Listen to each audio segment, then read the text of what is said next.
E aí, pessoal? Beleza com todos vocês? Bom, eu postei no Facebook um link para acessar este mapa metabólico aí que é disponibilizado pela Sigma. É um PDF muito interessante, ele está em formato de pôster, é muito bonito. Se você quiser baixar esse PDF, é só clicar aqui no descritivo desse vídeo para você poder ter acesso a ele. Eu postei lá e perguntei se o pessoal queria que eu explicasse como funciona esse mapa metabólico. Teve um pessoalzinho que solicitou, me pediu para explicar. Inclusive alguns até falaram que isso é muito difícil, muito complexo. Meu Deus do céu, eu nunca vou conseguir entender essa jossa louca aqui, né?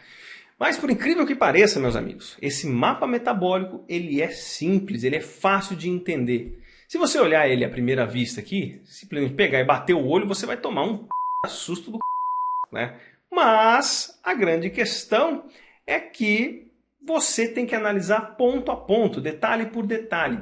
Se você analisar detalhe por detalhe, ponto a ponto, fica muito fácil de você entender esse mapa. A ideia desse mapa metabólico, até pedir desculpa pessoal do mouse aqui, porque quando eu clico, ó, vocês escutam, né? Esse meu microfone aqui ele é muito sensível. Então isso é ruim, mas enfim, talvez vocês estejam escutando a chuva, não importa.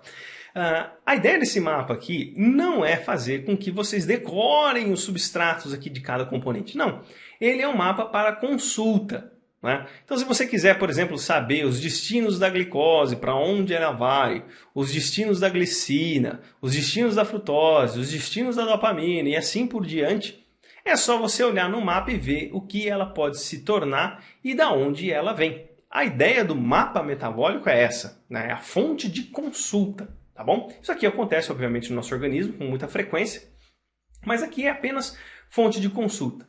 E é um mapa simples de se entender. Você pega um detalhe, um ponto e a gente analisa esse ponto.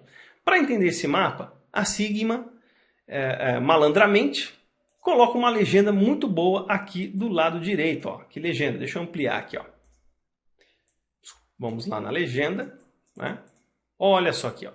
A legenda nos permite entender a função de cada seta que está participando da reação, de tal maneira permite-nos entender pela cor qual via metabólica aquela molécula pertence. Então veja, se nós estamos analisando os carboidratos, nós estamos analisando a cor verde.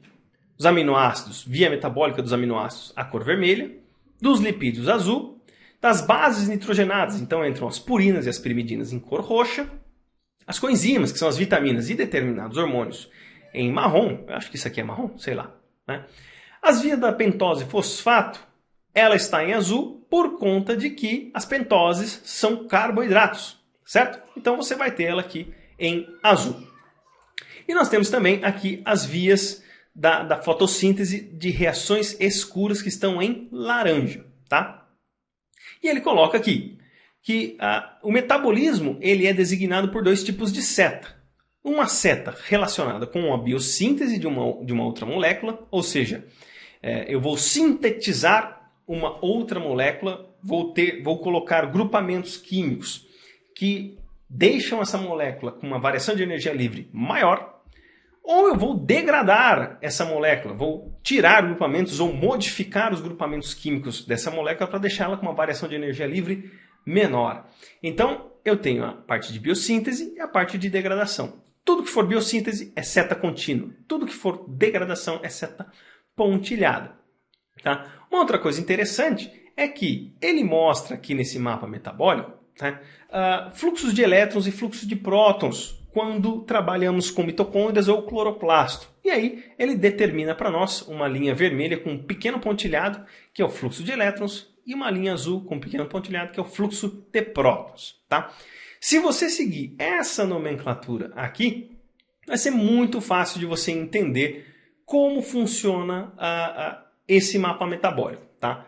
Então, como eu falei, a ideia é que nós sejamos capazes de pegar um ponto específico e analisar aquele ponto. Vamos já começar aqui do lado esquerdo aqui da legenda. Né? Vamos dar um zoom aqui. Vou pegar uma parte com menos embramação para facilitar o entendimento. Olha só que interessante.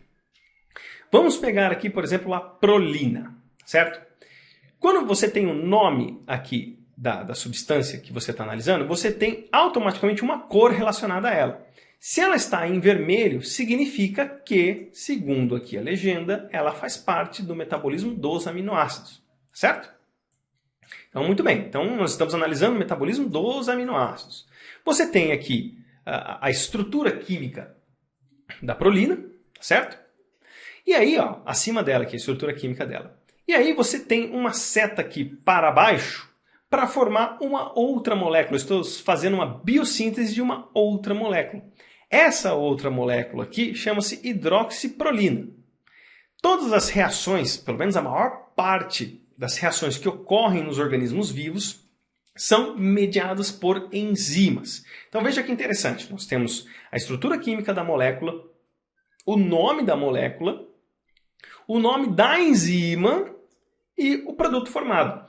Você vê que o nome da enzima aqui, ele está em formato numérico, ou seja, 1.14.11.2. O que é isso? Isso é a nomenclatura internacional das enzimas. Elas são todas classificadas por numerações de acordo com famílias, subfamílias, etc, etc. Eu não sei o que significa essa enzima, eu não sei o nome dessa enzima, mas tenho aqui a classificação dela. Como é que eu faço para saber o nome? Eu seleciono isso aqui, dou lá o meu famoso Ctrl+C, abro o seu navegador, pode ser o Chrome, pode ser o Explorer, enfim, não interessa. Entra nesse site aqui, ó, expase.org, www.expase.org, vai abrir essa tela. Quando abrir essa tela, vai estar desse jeitinho aqui, tá? O que você vai fazer? Nessa aba aqui onde você pode clicar e que tem uma setinha para baixo, você clica e vem procurando enzyme. Quando você clicar em enzyme, ele vai selecionar esse ponto aqui. E aqui do lado direito, no Query Text, você clica, vai ficar piscando ali para você digitar no campo, dá um Ctrl V e dá Search. Quando você fizer isso, automaticamente ele vai dar uma pensadinha aí um pouquinho e vai mandar para nós aqui o nome da enzima. Tá? Então nós temos o nome da enzima, que é um nome aceito dela, né? Ou seja, é o primeiro nome que foi descrito, e existem os nomes alternativos. Normalmente nós vamos encontrar nos livros com algum tipo de nome alternativo. No caso desta enzima, o nome alternativo mais usado é a prolina hidroxilase. Certo? Então olha só que interessante. Nós temos aqui a prolina, tá certo? E aqui nós temos a hidroxiprolina. A enzima chama prolina hidroxilase. Hidroxil é o grupamento hidroxila. Tá? Se você olhar aqui a estrutura da molécula da prolina e a molécula hidroxiprolina, você vai observar que nós temos uma hidroxila aqui neste carbono. Olha só que bonitinho. Então, a função da enzima normalmente corresponde ao grupamento funcional que ela vai incorporar no seu substrato. Se eu vou incorporar uma hidroxila na prolina, então nada mais justo do que chamar prolina hidroxilase. Ase, todas as enzimas terminam com ase, salvo algumas poucas exceções aí, tá certo? Dando continuidade aqui, então, nós temos essa setinha de síntese. De uma forma equivalente, nós temos a setinha de degradação. Então, a hidroxiprolina ela pode ser degradada em hidroxipirrolina 5-carboxilato. Então, forma essa outra estrutura aqui. Ó. Você está vendo aqui? Essa estrutura aqui, quimicamente falando, é diferente em relação à hidroxiprolina. Tá? E aqui está o nome da enzima que vai fazer esse processo. Vamos descobrir. Eu não sei qual que é o nome dessa enzima. Vamos descobrir. Clique em voltar aqui, se você quiser fazer de novo. Joga aqui e dá search. Vai pensar um pouquinho e vai aparecer o nome da enzima. Olha só. Pirrolina 5-carboxilato redutase. Tá? Ela só tem esse nome aqui. Ó. Tá? 5-carboxilato redutase. E você olha aqui, 5-carboxilato pirrolina. Tá? Muito sugestivo, muito simples, muito prático de entender. Tá certo? Vamos subir um pouquinho aqui e vamos procurar outra coisa para explicar um outro detalhe aqui para vocês. Vamos aqui no ciclo da ureia, para entender o seguinte. Vamos analisar aqui a citrulina. Bom, a citrulina você vê que tem algumas setas que apontam para ela, mais de uma seta. Né? Você tem uma seta aqui que corresponde a uma síntese e a uma degradação a partir do mesmo componente aqui. Mas você tem mais de uma seta, ou seja, a citrulina pode surgir a partir de mais de um composto químico. Então, nesse mapa metabólico, você vai ver vários tipos de estruturas desse jeito aqui. Dá um exemplo para vocês. A citrulina ela pode ser sintetizada tanto pela reação do carbamoil fosfato, está em inglês aqui, mas é bem fácil de entender, com a ornitina por intermédio aqui desta enzima, a 2.1.3.3. Não sei o nome dessa enzima. Vamos procurar. Joga aqui, dá Ctrl V, dá Search. Você pode fazer o seguinte também, ó, vai lá no Google, digita isso aqui, já coloca, ele já acha para você aqui no próprio Google. Então não precisa nem esquentar a cabeça. Olha só, ornitina carbamoil transferase. Então nós temos a transferência do grupamento carbamoil para a ornitina, formando assim a citrulina. Tá? A citrulina também pode ser formada por intermédio da degradação da arginina, liberando NO, como também pela reação de uma outra enzima. Então você tem duas vias aqui enzimáticas que pegam a arginina e convertem ela em citrulina. Em uma condição converte ela em citrulina sem perder nenhum grupamento químico. Já existe uma outra situação onde eu libero um NO, ou um óxido nítrico. Certo? Isso aqui é fácil de entender. Outra coisa que precisa entender aqui nesse mapa aqui, ó. Estou analisando aqui a citrulina. Veja que tem uma setinha e existe uma outra seta aqui que converge junto com essa setinha para formar uma coisa só. Essas duas coisas que convergem diz para nós o seguinte, que nós precisamos também de dois substratos para sintetizar aqui, por exemplo, o arginino succinato. Veja que eu dei o exemplo aqui da ornitina e a citrulina. Só que essa seta aqui, ela está lá em cima. Vamos subir então, vamos seguir ela. Se a gente parar aqui na seta, a gente vai ver que tem um aspartato. O aspartato, ele serve para sintetizar o arginino succinato, aqui, por intermédio da reação com a citrulina, via esta enzima, 6.3.4.5. Ah, não sei o nome dessa enzima. Vamos lá de novo. Joga aqui, procura, dá um search. Aí você vai encontrar o nome da enzima. Ele vai pensar um pouquinho e vai lá, ó, arginino succinato, sintase. Vai sintetizar o arginino succinato. Tá? Isso vale para tudo que está nesse mapa. Então você vai olhar tudo ponto a ponto. Você não vai ter que ficar se matando de pensar aqui para poder entender cada ponto. Né? Você analisa um ponto e vê, olha só, o dimetil etil não sei o que lá, vai formar o geranil PP. Legal, junto com isopentil PP, via essa enzima, olha só, tá azul. O que é o azul? O azul é o metabolismo de lipídios. Olha só que interessante, legal. Então você vai pegando cada ponto, cada detalhe. Né? Aqui na mitocôndria, quando a gente vai analisar, por exemplo, fluxo de elétrons, olha só, você tem aquela seta com um pontilhamento um pouco mais grosso. Isso aqui é fluxo de elétron. O elétron está saindo daqui para cá, daqui para cá. Está sendo incorporado em outras coisas, tá certo? Aqui a gente tem esse fluxo de elétrons. Se a gente for ver aqui, ó, na legenda de novo, a gente pode procurar o fluxo de prótons, que é o azul. Né? Desculpa, eu falei elétron, né? Estou viajando, é prótons, é H+. Estou viajando, estou falando aqui, ó.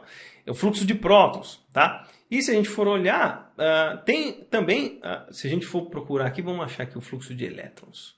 Provavelmente vai estar aqui na fotossíntese. Ó. A gente tem aqui o nosso fluxo de elétrons na fotossíntese, certo? Eles estão formando aqui outros componentes, tem uma série de prótons, o fluxo de prótons também, tá? Então, esse mapa aqui, ele é extremamente intuitivo. Ele serve para fonte de consulta. Eu estou analisando um produto, alguma coisa. Vamos lá, eu quero ver a síntese de dopamina. Tem dopamina aqui, ó. Olha só que interessante. A gente joga lá. Procura aqui, ó. Ele fala sobre a dopamina aqui embaixo. Ó. Você vai caçando, você encontra ela. Opa. Aqui, ó, dopamina. A dopamina vem de onde? Vem a partir da reação da conversão enzimática da dopa em dopamina. A dopa vem a partir da tirosina. A tirosina pode vir a partir da fenilalanina, como da hidroxifenilpiruvato. E aí assim por diante, você vai ligando Lé com Cré. Fenilpiruvato, né? Prefenato, nunca ouvi falar dessa desgraça aqui, mas enfim. Você pode, então, saber os caminhos para a geração de um determinado produto em questão. Vale ressaltar que, bom, por mais que haja necessariamente, às vezes, algumas correlações muito possíveis, eu vou chegando aqui, ó, essa cineurinite, sei lá o que é isso, você vai chegando nela, vai procurando, vai olhando, eu posso formar isso aqui, tal. Ou a partir do, deixa eu ver, deixa eu dar uma olhada aqui, a partir do Shikimate. O que é isso aqui? Eu não sei também. Mas depois eu posso saber que o Shikimate vira Shikimate 3-fosfato a partir dessa enzima aqui, ó. É só procurar lá que você vai achar. Você vai vendo, pode formar aqui fenilpiruvato, né, fenilalanina, tirosina, dopa. Olha só, então existe uma certa correlação entre esse Shikimate com a dopamina. A partir dele eu posso vir a gerar a dopamina, por exemplo. Né? Só que essas correlações, de um modo geral, dependendo da distância metabólica que for de um produto com outro, né, pode ser que nem tenha relação, mas aqui de um modo geral ele se correlaciona. A ideia geral aqui desse mapa é para mostrar que muitos produtos estão correlacionados entre si e participam de sínteses equivalentes. Né? Então olha só, aqui também tem as purinas, né, que servem para sintetizar aqui as bases nitrogenadas, né? Cada uma tem a sua função, cada uma tem a sua rota de síntese. É só olhar. Aí eu desço aqui, vamos olhar, por exemplo, a conversão, vamos pegar um aqui, do urato em alantoína. Né? O urato em alantoína é feita uma degradação, ou seja, de urato para alantoína eu tenho que fazer uma degradação, e essa degradação é feita a partir dessa enzima, 1.7.3.3. Também no seu nome, vamos caçar o nome dela. Joga aqui, Ctrl V, Search, e aí vai aparecer o nome dela aqui depois de um tempinho pensando. Urato oxidase. Então você vê, urato oxidase vai formar alantoína. A alantoína pode formar ureia, certo? E a partir desse ponto, a gente formou ureia. Mas a ureia também pode ser formada lá no ciclo da própria ureia, que está aqui embaixo, aqui, pode formar aqui ureia também. Então você vê ureia proveniente, do metabolismo dos aminoácidos, e a ureia proveniente do metabolismo, cadê? Perdi ela. Tá. Ureia proveniente do metabolismo das purinas e das pirimidinas, tá? Gente, sem mistério. Se você olhar um mapa assim, você confunde tudo. Mas se você olhar ponto a ponto, detalhe por detalhe, que é a fonte de consulta para saber a conversão de um substrato em outro produto, fica bem mais fácil da gente entender. Beleza? Se você conseguiu entender, dá aquele joinha maroto, ajuda a gente aí na divulgação, curte e compartilha. Um abraço a todos!